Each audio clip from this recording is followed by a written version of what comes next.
Case number 143 2024 Abdul versus రాజు. Prosecution మీ వాదనలు ప్రారంభించండి.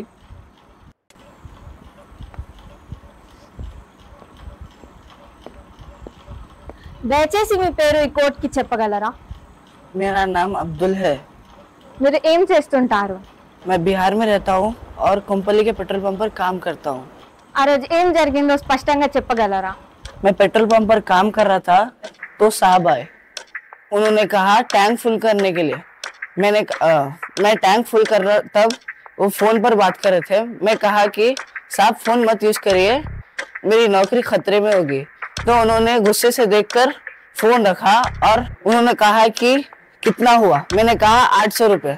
उन्होंने कहा कि तेलुगु में बोलो। मैंने कहा मुझे तेलुगु नहीं आती। उन्होंने कहा फिर से बोलो तेलुगु में नहीं आती। मैंने कहा मुझे तेलुगु नहीं आती। तो उन्होंने मेरा गला पकड़कर मुझे नीचे गिराकर बहुत मारा। मुझे मैंने क्या गलत पूछ लिया मैडम? मैंने तो पेट्रोल के पैसे ही पूछे थे ना। मैं तो मेरे काम के पैसे ही पूछ रहा था और मैं जाते उसको पकड़ने के टाइम वो मेरा गाड़ी मेरे हाथ के ऊपर से चढ़ा दिया। ముద్దాయిని కోర్టులో ప్రవేశపెట్టండి.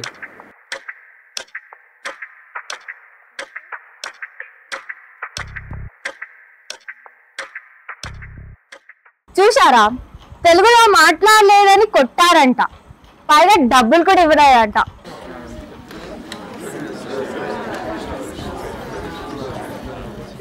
భారత రాజ్యాంగంలోని ఆర్టికల్ 19(1)A స్పష్టంగా చెప్పింది, ప్రతి పౌరుడికి స్వేచ్ఛగా మాట్లాడే హక్కు ఉంది.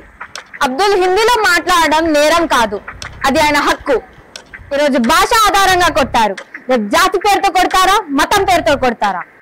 మన స్వాతంత్ర సమర యోధులు మన కోసం రక్తం కార్చారు, మనకు స్వేచ్ఛ ఉండాలని. కానీ కొంతమంది దానిని తమ స్వార్థం కోసం ఉపయోగిస్తున్నారు. Objection your honour. Objection sustain. Your honour, నా క్లయింట్ మీద అభియోగాలు వాస్తవాలను విస్మరిస్తున్నాయి. అతను అతిగా స్పందించాడు, కానీ అది ఒక క్షణికావేశం. రాజ్ 3 సంవత్సరాలుగా అదే పెట్రోల్ బంక్ లో పెట్రోల్ పోయించుకుంటున్నాడు. ఆ రోజు అతను స్థానికంగా పెట్రోల్ ఎంత పోయాలి అని తెలుగులో చెప్పమని అడిగాడు, కానీ బాధితుడు నిర్లక్ష్యంగా స్పందించాడు. తెలంగాణ అధికార భాష తెలుగు. ఆర్టికల్ 345 ప్రకారం రాష్ట్రాలు తమ అధికార భాషను నిర్ణయించుకోవచ్చు. స్థానికులు తమ భాషలో సేవను కోరే హక్కును కలిగి ఉంటారు. Your Honor, I want to cross-examine the victim, Abdul. You may proceed. Abdul గారు, మీకు హైదరాబాద్లోని స్థానిక సంస్కృతి గురించి తెలుసా? थोड़ा थोड़ा मालूम। మీరు హైదరాబాద్లో పనిచేస్తూ తెలుగు మాట్లాడడం అంటే ఏమైనా ఇబ్బందా? नहीं, मैं सीख रहा हूँ। కానీ మీరు మొదటి స్పందనగా హిందీలో మాట్లాడారు కదా, మీ మేనేజర్ ఏ భాషలో మాట్లాడమన్నారు? कोई भी भाषा में बात करो। మరి నా క్లయింట్ రీజనల్ ప్రైడ్ తో అభద్రతా భావంతో స్పందించాడని భావించవచ్చు. ఇది కావాలనే చేసిన దాడి కాదు. ప్రాసిక్యూషన్ మీరు చెప్పదలుచుకుంది ఏమైనా ఉందా? ఎస్ మై లార్డ్, ఆ రోజు పెట్రోల్ బంక్ లో జరిగిన ఘటనపై ఆధారాలు నా దగ్గర ఉన్నాయి.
సైనికులు మన స్వేచ్ఛ కోసం పోరాడారు.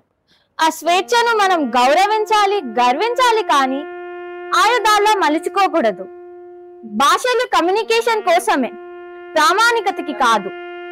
రాజ్యాంగం ప్రతి పౌరునికి మాట్లాడే స్వేచ్ఛనిచ్చింది.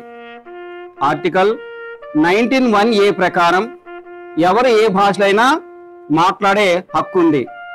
అదే సమయంలో ఆర్టికల్ 21 ప్రకారం జీవించే హక్కు, ఆర్టికల్ 14 ప్రకారం సమానత్వ హక్కుని మనందరం గౌరవించాలి. మీది రీజనల్ ప్రైడ్, ఈ భాష మీద మీకు గౌరవం ఉండొచ్చు, కానీ వేరే వారిపై మతము, జాతి, భాష పరంగా దాడి చేసే హక్కు మీకు లేదు. ఇది చట్టవిరుద్ధం. మీరు చట్టవిరుద్ధంగా ఫిజికల్ అసాల్ట్ చేశారు. Article 21 right to life with dignity ఉల్లంఘించారు. పైగా మీరు పేమెంట్ కూడా చేయలేదు. అదేవిధంగా మానవ హక్కుల ఉల్లంఘన చేశారు. దాంతో ఆర్థిక నేరం కూడా. సాక్ష్యాధారాలు పరిశీలించిన పిమ్మట కోర్టు ఈ కేసులో అబ్దుల్ని నిర్దోషిగా ప్రకటించింది మరియు రాజును దోషిగా ప్రకటిస్తూ అతనిపై 5,000 రూపాయల జరిమానాతో పాటు 7 రోజుల సాధారణ జైలు శిక్షణ విధించడం అయింది. The case is closed.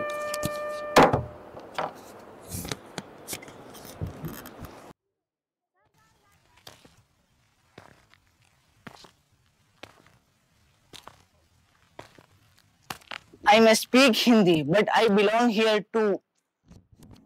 ఈ మట్టిలో నిండినది మన స్వేచ్ఛ కోసం పోరాడిన వీరుల రక్తం.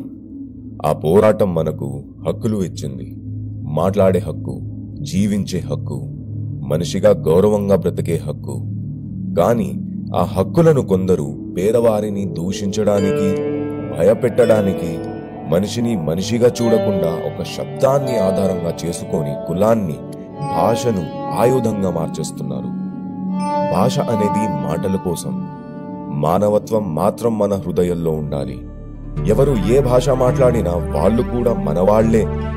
ఎందుకంటే మన దేశం సర్వజన హితాయ సర్వజన సుఖాయ అనే మాటలపై నిలబడింది.